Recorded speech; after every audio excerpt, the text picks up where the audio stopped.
I'm honored to be part of this wonderful learning project in memory of and in tribute to Sara, Lamm, Dratch, Aleha Shalom.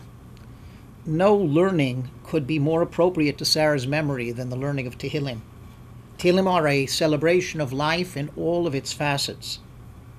And it's my hope and prayer that our shared study will serve to implant in our minds the memory of an extraordinary person, an extraordinary woman, who was and who continues to be in our hearts very much alive. The chapter of Tehillim to which we're turning our attention now, Perek Ayin Aleph 71, is actually a continuation of the preceding chapter 70. These two prakim unfold at a critical moment in David's life. At a time, says Rav Shimshon Raphael Hirsch, of imminent danger, and David sets out lahazkir, as he says in his own words at the beginning of chapter 70. He sets out to permanently record for himself the memories and thoughts that are coursing through his heart at this time, so that he can revisit them at better moments of his life. The Malbim actually identifies the period during which these chapters are written. He says that they are being written during the time of one of the most difficult moments of David's life, as he flees before his beloved son Avshalom, who is attempting to usurp the monarchy. If the Malbim and those who agree with him are correct, then one can scarcely begin to imagine the devastating and wrenching emotions that must be coursing through David's heart as he pens these words.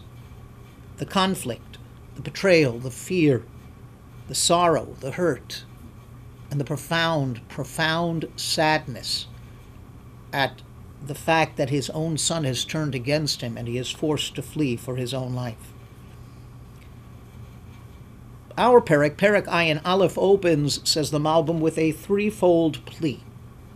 As David says to HaKadosh Baruch Hu, Hashem, please respond to me for three reasons.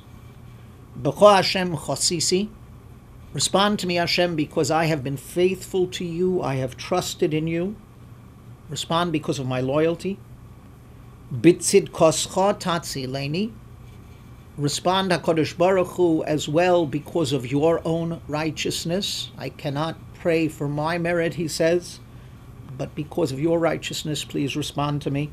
And finally, Hatei Elai Oznacha V'Hoshieni, respond to my tefillot, to my prayers themselves. How often this threefold plea is mirrored in our own prayers today, as we turn to HaKadosh Baruch Hu and ask him to respond because of our nation's loyalty over the years, because of God's own righteousness, and simply to respond to the heartfelt nature of our prayers themselves. As we course through these chapters, we find that David is searching for anchors. And that is why perhaps we find a powerful phenomenon, both in chapter 70 and 71. And that is that David actually repeats sentences that have appeared earlier in chapters of Tehillim, specifically in chapters Lamed Aleph and Mem 31 and 40. He is turning to Hashem and saying, I turned to you before at critical moments. You responded to me then, earlier in my life. Now in my later years, please respond to me again. The Malbim goes so far as to, and continuing in the pattern in which he understands these chapters, as to identify those early chapters as occurring during a parallel earlier moment in David's life, a period of flight as well. In that case, the flight before Shaul, before King Saul. David is specifically turning to Hashem and referring back to that period and saying, you saved me then, HaKadosh Baruch Hu. Please save me now. The very terminology used by David in our chapter in Ayin Aleph shows his search for solid footing at a difficult time. He turns to HaKadosh Baruch Hu and he says, Kisali umitzudasi ato. You are my rock, and you are my fortress. He begs HaKadosh Baruch Hu to be a sur ma'on, to be a protecting or sheltering rock. Palteini, he says, save me, reach out to me.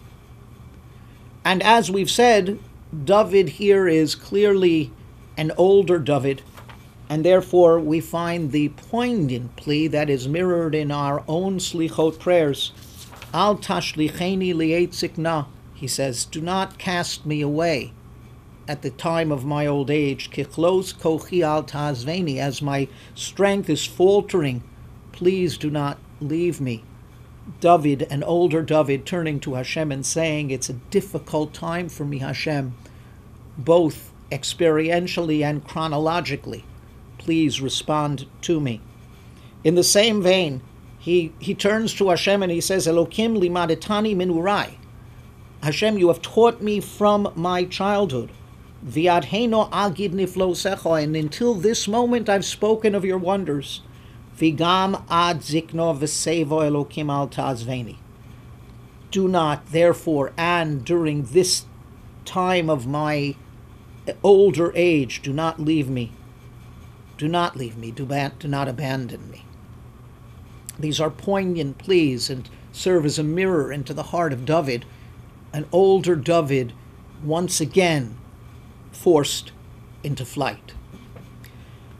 It is perhaps because of the complexity of this chapter that it is no coincidence at all that Perek Ayin Aleph serves as one of the sources for a very short tefillah that we recite at a complex moment in our own experience each week. On Shabbos afternoon, as Shabbos begins to ebb, as Shabbos begins to leave us, right after we've recited the last Amidah for Shabbos, the Amidah of Mincha Shabbos, the Amidah that speaks to us of Shabbos as Me'ein Olam Haba, as a taste of the world to come, at that moment we insert 3 sentences of Tehillim woven together into a paragraph that we know as Tzidkos Tzedek. 3 sentences taken from Tehillim that speak of God's righteousness. The rabbis will tell us that this prayer also refers to yet another overlay of complexity at this moment. The Zohar tells us that Moshe, Yosef, and David each passed from this world at that moment of the week, Shabbos afternoon, towards nightfall. And therefore Tzidkos Tzedek is seen almost as a statement of Tziduk Hadin, the prayer, a version of Tziduk Hadin. Tziduk Hadin is the prayer that we recite at a kavura, at a burial, after the burial has been complete, a statement of our belief in God's righteousness even at a time of sorrow. And Tzidkos Tzedek is a small measure of that prayer of Tziduk Hadin, and therefore is not recited when Shabbos will coincide with a day when Tachanun is not recited, because we don't want to bring up the sorrow of the moment. The contribution of this chapter to that prayer is one pasuk, one of the 3 psukim.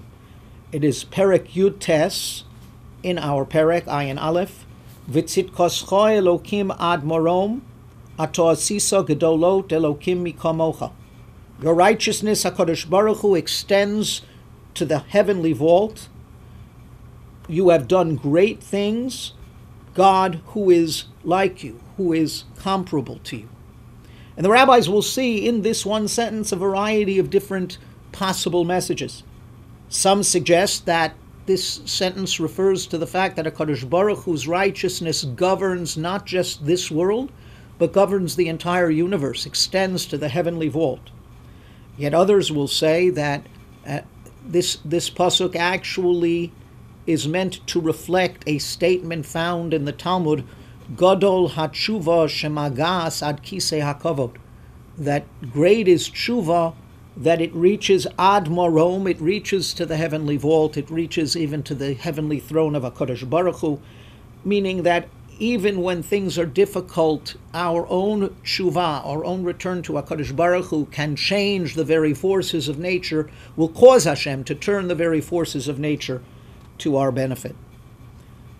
This paragraph, this chapter, therefore, informs that weekly moment,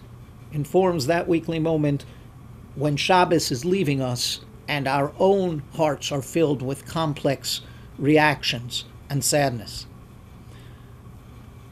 This entire chapter, therefore, emerges as a chapter that speaks to us about our own challenges during difficult times of our life. It is a chapter to be recited during those times so that we can touch David's own search, a search that will inform our own. As in difficult times we search for anchors, for that relationship with HaKadosh Baruch Hu that will keep us on solid footing, that we turn to Him in prayer to save us and to change the fate, and that we even praise HaKadosh Baruch Hu, as does David in this chapter as well, in spite of the enveloping darkness.